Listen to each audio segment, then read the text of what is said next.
بسم اللہ الرحمن الرحیم۔ آپ صلی اللہ علیہ وآلہ وسلم فرماتے تھے کہ اللہ علم کو اس طرح نہیں اٹھا لے گا کہ اس کو بندوں سے چھین لے، بلکہ وہ پختہ کار علماء کو موت دے کر علم کو اٹھائے گا، حتیٰ کہ جب کوئی عالم باقی نہیں رہے گا تو لوگ جاہلوں کو سردار بنا لیں گے، ان سے سوالات کیے جائیں گے اور وہ بغیر علم کے جواب دیں گے، اس لیے خود بھی گمراہ ہوں گے اور لوگوں کو بھی گمراہ کریں گے۔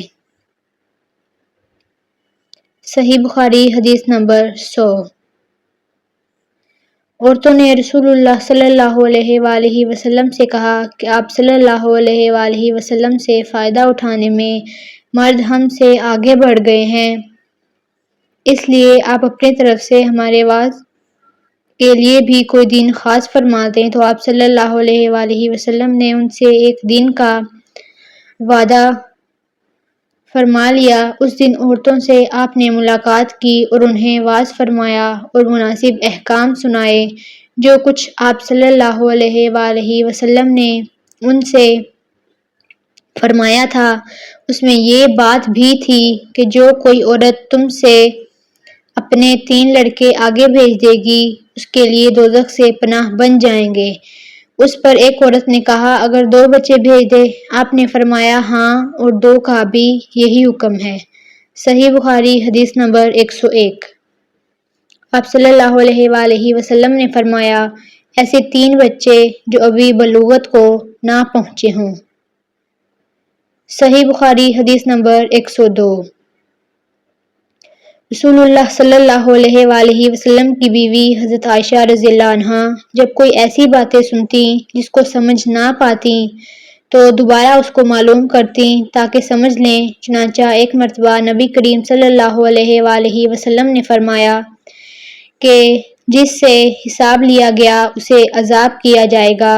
حضرت عائشہ رضی اللہ عنہا فرماتی ہیں کہ یہ سن کر میں نے کہا کہ کیا اللہ نے یہ نہیں فرمایا کہ عنقریب اس سے آسان حساب لیا جائے گا؟ رسول اللہ صلی اللہ علیہ وآلہ وسلم نے فرمایا کہ یہ صرف اللہ کے دربار میں پیشی کا ذکر ہے، لیکن جس کے حساب میں جانچ پڑتال کی گئی سمجھو وہ غارت ہو گیا۔ صحیح بخاری حدیث نمبر 103۔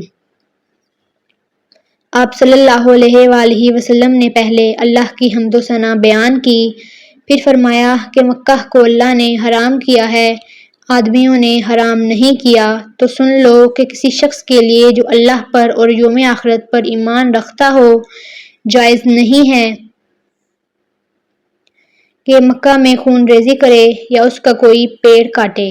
پھر اگر کوئی اللہ کے رسول کے لڑنے کی وجہ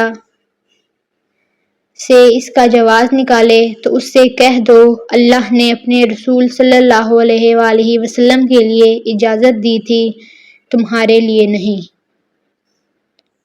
اور مجھے بھی دن کے کچھ لمحوں کے لیے اجازت ملی تھی، آج اس کی حرمت لوٹ آئی جیسی کل تھی، اور حاضر غائب کو یہ بات پہنچا دے۔